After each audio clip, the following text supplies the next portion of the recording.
Добар ден и добре дојдовте во најновото издание на Студио 1, из кое денеска ќе ве водам јас, Анета Кочишки, и мојот колега, се разбира, Владко Чаовски. Добар ден и од мене. Се надевам дека како и секој ден, така и денеска сте покрај малите екрани и со нетрпение ги очекувате содржините кои што ви ги подготвивме за денес. А такви, Владко, денес има многу, нели? Така, такви има многу. Меѓутоа, секако денот ќе го отвориме со сите оние случувања кои што Студио 1 ги имаше за време на вчерашниот така ден. Пред да започнеме со тоа што го одбележа Студио 1 вчера, значи со тоа што беа соговорници, нивните ставови, нивни реплики извадени во неколку минути, пред да преминеме значи во тој дел, ќе одиме малку со тоа што е содржина што ќе можете да ја следите во текот на целиот ден.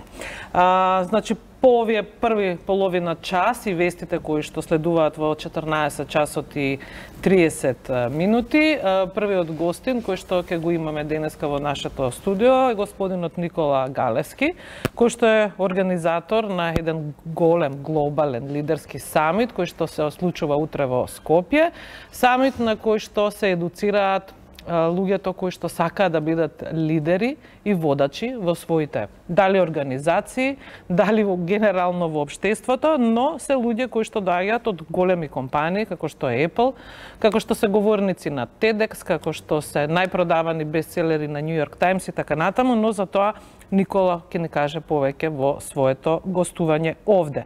Она што е интересно во текот на целиот ден ќе ве анимираме со снимки во живо за тоа што се случува во Скопје од 15:30 па се до 17, кога веројатно се случува и најголемиот сообраќаен метеж.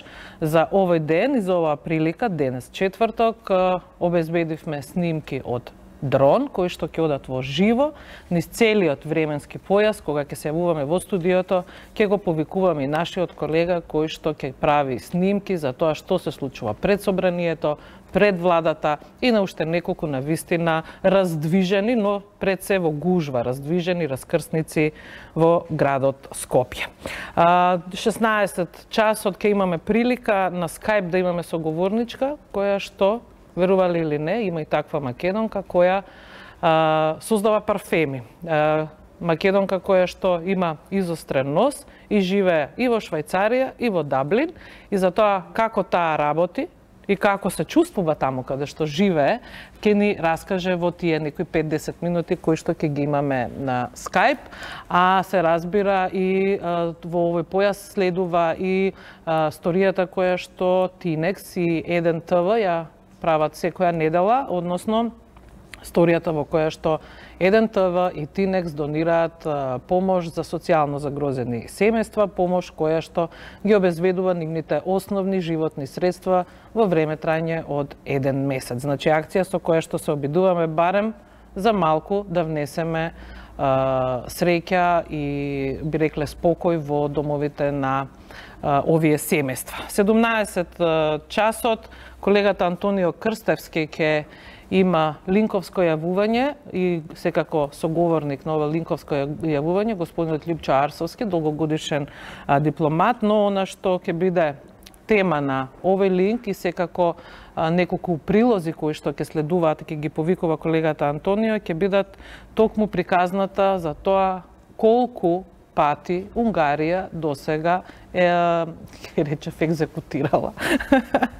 Колку пати на наше барање секако имаме екстрадирани луѓе од Унгарија во Македонија, што велат искуствата, па ќе се занимаваме малку и со тоа колку македонци во моментот живеат во азил, а и тоа што кажуваат светските искуства за тоа колку светски, можеби познати или помалку познати ликови живеат со политички азил. Во вториот дел, по 17 часот, гостин во студиото ќе ни биде Филип Петровски.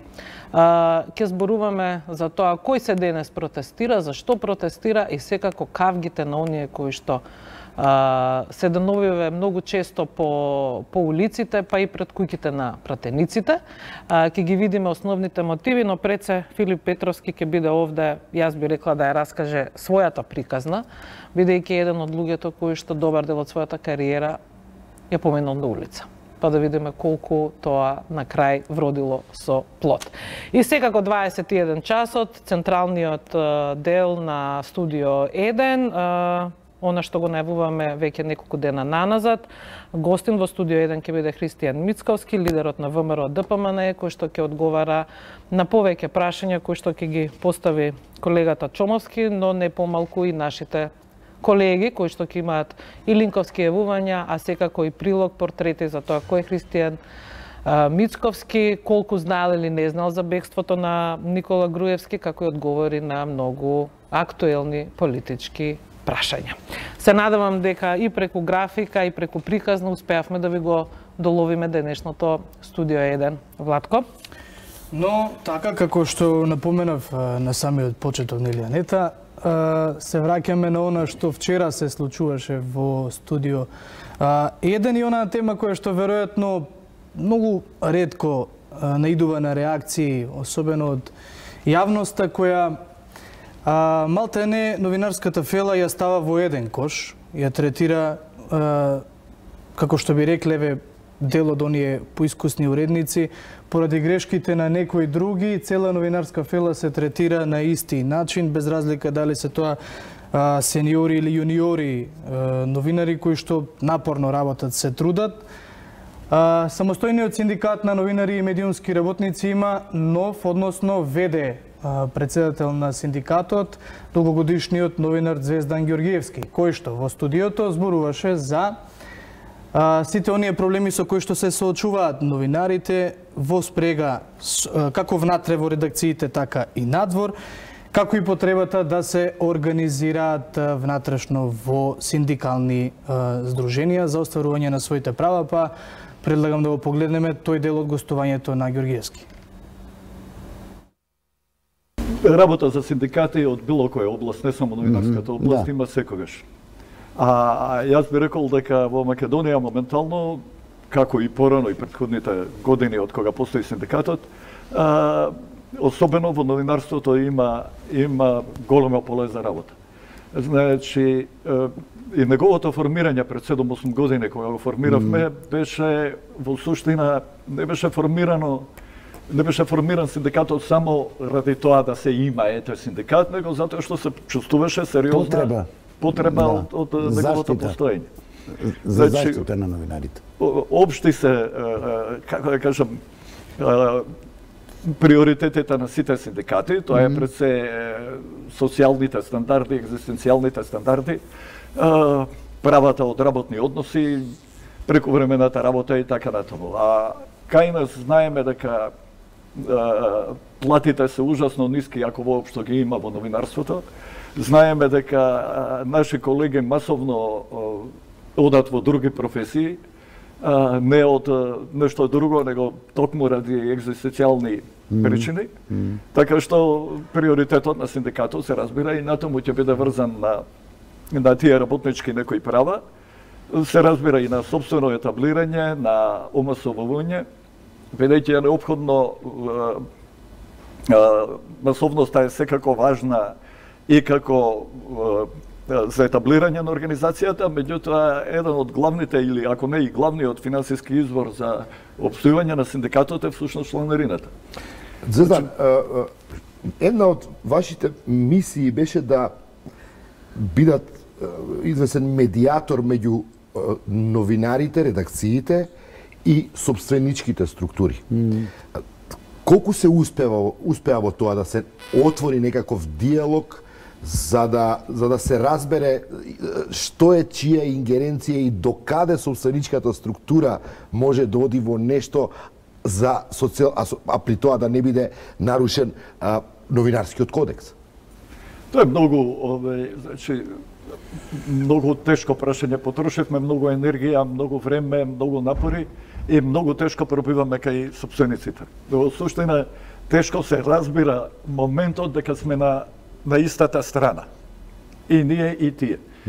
Во смисла дека ако имаме задоволни или екзистенцијално барем минимум задоволени права на новинарите, ќе се добие и подобар медиумски производ и собственикот ќе има поголем бенефит од тоа. Односно, дека синдикатот не му е идеја по секоја цена да ја зголеми платата, например, а со тоа да го урниса медиумот или парите што ги има газата и да го затвори за најниска бидејќи немаме новинарска корист од тоа. плата?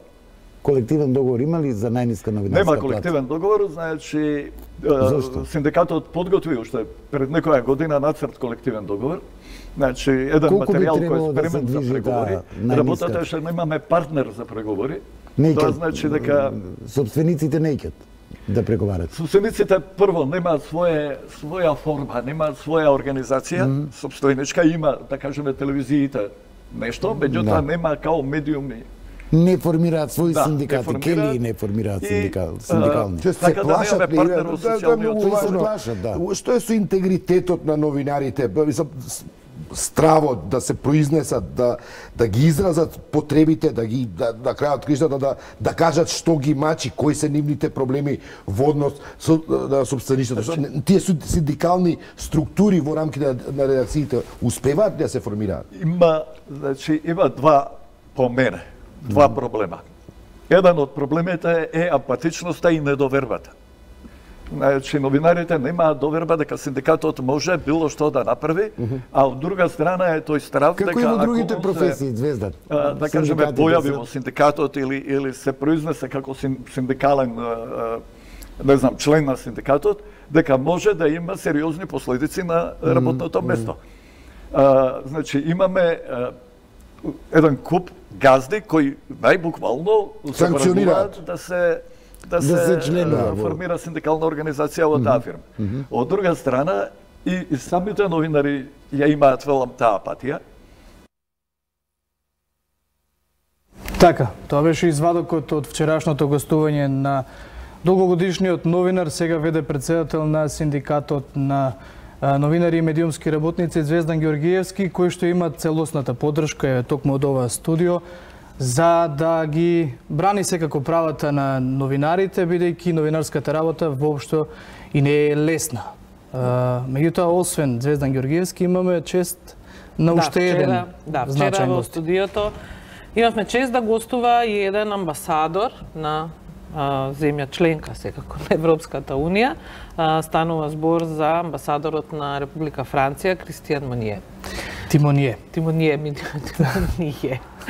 Имаше и тој своји поенти, така? Така, Кристијан Тимоние е човекот кој што даваше одговори на тоа сите прашања поврзани со бегството на поранешниот премиер Никола Груевски и секако која е одговорноста пак на Европската унија при ова бегство на Груевски, дали некој ќе реагира, бидејќи Груевски побегна во држава земја членка на Европската унија. И како што кажа Тимоние, Европската унија нема да ја премолчи одлуката на Орбан.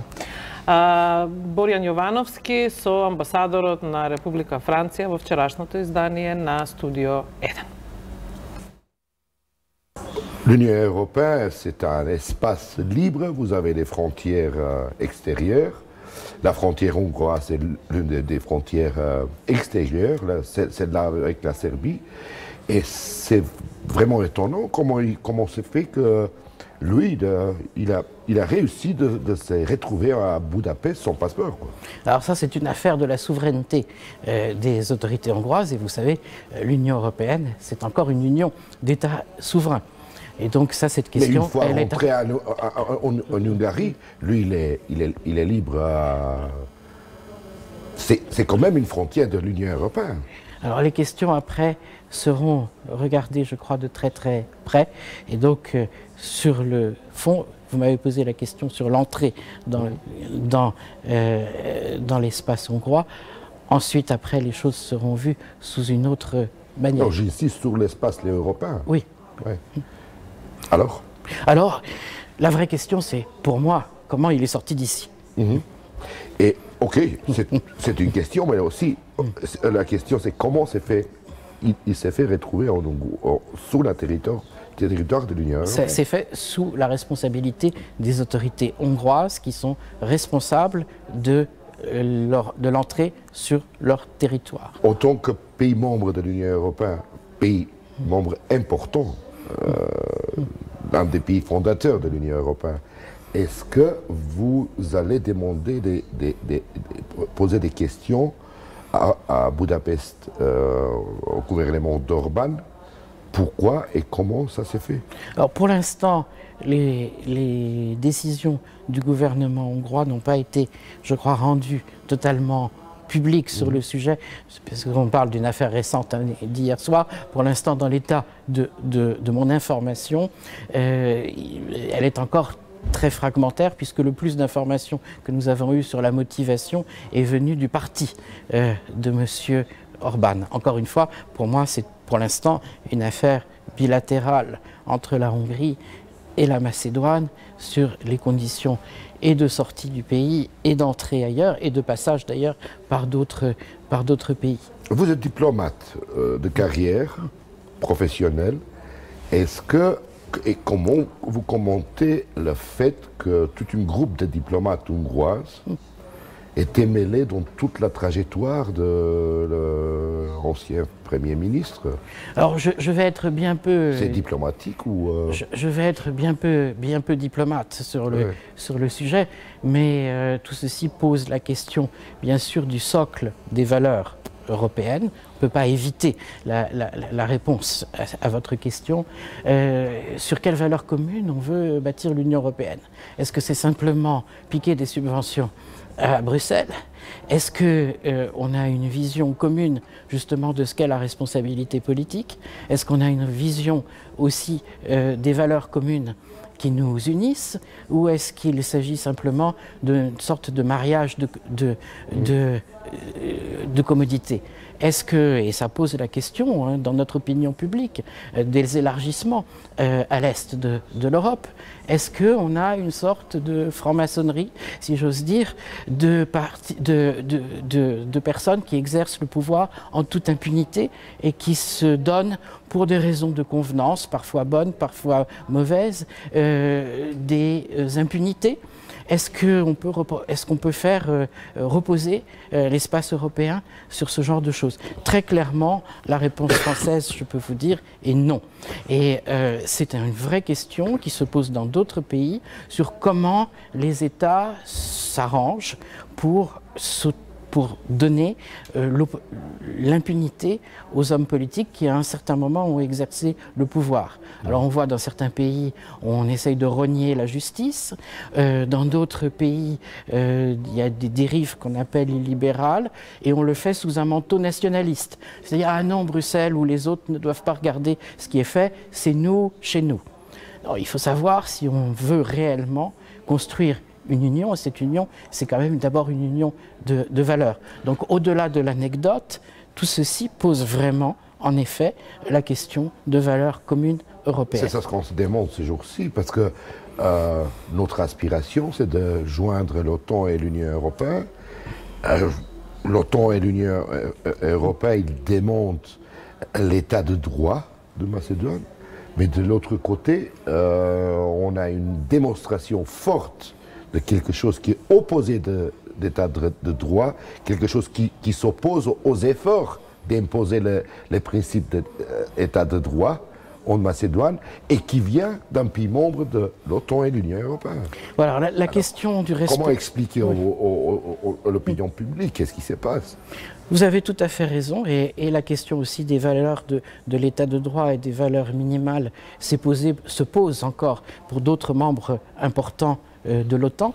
Et est-ce que c'est simplement la peur de tel ou tel pays qui nous unit ensemble, ou la défense de vraies valeurs? Alors bien sûr, il faut savoir où est-ce qu'on pousse, où est-ce qu'on met les curseurs, où est-ce qu'on met les bornes. On est dans de la politique internationale qui est de la politique réelle, et surtout sur les affaires de sécurité. Mais vous avez entièrement raison, et ça c'est le rôle, je pense, des journalistes dans des pays libres, d'interroger les valeurs et de dire jusqu'où on peut aller dans certains compromis ou dans certains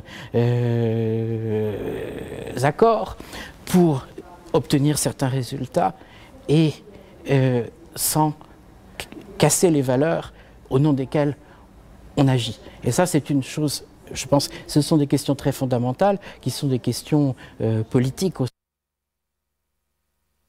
Така, се враќаме назад во студиото. Ова беше исечок од францускиот амбасадор во Македонија, Кристијан Тимоние. Ако филмот Бойхут еден оскаровец познат, правен долги години за растењето на едно дете кое што буквално филмот, односно животот му е прикажан на екран. Така во Македонија имаше еден филм кој што 10 години речиси се правеше или пак лежеше во фиока.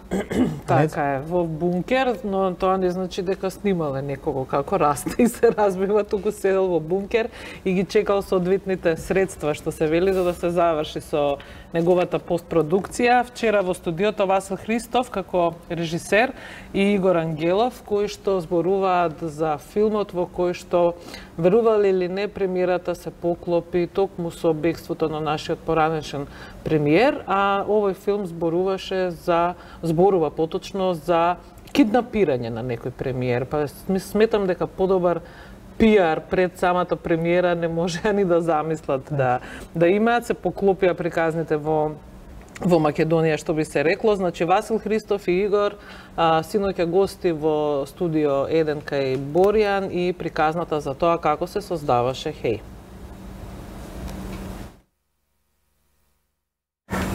Значи 2008 година ја прето малку се вратив од Холандија и по моето доаѓање еден мој колега ми пристапи и ме замоли да работам во мојата представа. На моје длабоко изненадување, бидејќи тогаш нели беше УЕК, се уште она ДПМ не беше у нели. Као окей ќе видиме. Да, окей ќе видиме и ова. Сега, мислам човекот што некаде го менувам, бидејќи се уште ми е пријател и добар пријател, како да кажам. Едноставно имаше најотворено, демек ме пофали како режисер, сакаше да се работува со мене и така натаму. И не беше премногу загражен околу кој текст, која тема. Ја му кажав Мара Сад, претпоставувајќи дека он знае зашто стана збор во представата, тоест во текстот на Питер Вајс. Меѓутоа очигледно дека човекот имаше добра желба, добра намера и кога сме на ти. Да. Подсети за Мара Сад кратко, бидејќи не сите гледачи знаат за Мара Сад. Па управо тоа сакам да кажам, значи Мара Сад беше 2008 година, мој прв проект после 15 години се вратив у Македонија, у Скопје и ете ми се даде шанса да работам Мара Сад. Голем проект, мислам невообичаено голем проект и за било кој театар, на 34 артисти учествуваа во проектот. Што не значи финансиски дека беше оптеретен, меѓутоа беше на број голем. Приказката за Мара Сад, сакам сега, да кажам, и поентата која произлезе од таа приказна која практично вие ја поставивте тогаш во Македонскиот народен театар. Оригиналниот текст на Питер Вајс зборува за еден дуализам, значи една дебата помеѓу Маркиз де Сад и Жан Пол Мара. Кога би се, нели, на вистина случил. И неговата како да кажам, драмска структура е сместена во една лудница. И он ги тера лудаците практично да играат представата, каде што он влегува во длабока полемика, политичка полемика и дискусија со Жан Пол Мара, водачот на револуцијата, кој што подоцна знаеме како се тоа заврши крваво и така натаму, со граѓанската војна, француска револуција така натаму. Нели меѓу себе се испозакла, испотепа и како и некои тука наши што има во подалечни поблиска историја. И консеквенците од таа представа? Консеквенците беа, како да кажам, вака. Најпросто кажано, значи човекот кој што ме донесе во театарот, едноставно од добри желби и добри намери, ми даде услови да тоа сработам, меѓутоа не беше очигледно свесен за консеквенците кон него пред се, како управник на театарот, а и понатаму кон мене и кон целата екипа. Едноставно, некам да сугерирам дека имавме доста, како да кажам, внатрешен бојкот и така натаму од некои технички соработници, дури се случи една одвратен ексцес каде што главниот глумец за малку ќе настрадаше. Подметано беше кебе кој што беше подкинато, он требаше да скокне и вакво, така да човекот се струпули на сцена. Така да премиерата беше одложена токму ради тоа. И потоа... И мене ми стана јасно, практично... Мара Сад беше на репертуар колку време? Па неполна година. Да. Дојде господинот Љубоше Георгиевски и ја укина. Уметнички директор. Меѓутоа, не битно. Меѓутоа, знаејќи го се ова, унапред практично, дека ќе најдам еден таков отпор. Морам да спомнам и ова, да спомнав дека 34 беа учествуваа во таа представа, меѓутоа голем дел беа веќе некои вработени и многу постари колеги имаше. Меѓутоа, она што беше фрапантно, тоест интересно и значено и за Игор као Игор тогаш. беше дел од тоа. Да, он влезе исто така као дел од таа екипа, едно 14 души кои што менуваа меѓу себе и така натаму, невработени или некои вработени, кога он, например, беше у Прилеп, па у Велес, па едва доби премештај, тоест даде отказ или како беше во Велес за да дојде да учествува во представата. И со толкав ентузијазам, со толкав елан цело тоа се правеше, Ви го скршија филмот. И како се собравте после, Игор, околу... Види, ја поинаку го доживувам. Па тоа е само почеток на ова. Значи, мојата прва соработка со Вуси, првото доаѓање исто да работам со него во МНТ и некако после тргна работата. Знаеш, се пуштивме по тобоганот и добра енергија. Да, се случи тоа што се случи. Од сега ја не би зборел од историски таму што тоа значи, ама за мене лично тоа значи стварно еден сериозно добар проект кој што обедини голема генерација глумци во МНТ. Знаеме како изгледаше МНТ претходно и после тоа едноставно се случи Васил ме викна на разговор, се најдовме и ми рече ќе снимам филм.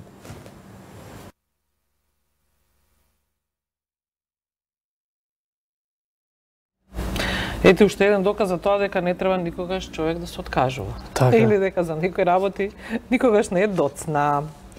За крај во овој блок имаме, ќе се занимаваме малку со воздухот во конкретно Скопје, но не само во Скопје, туку ќе зборуваме малку и за тоа колку генерално државата или општината се грижи за тоа каков воздух дишеме.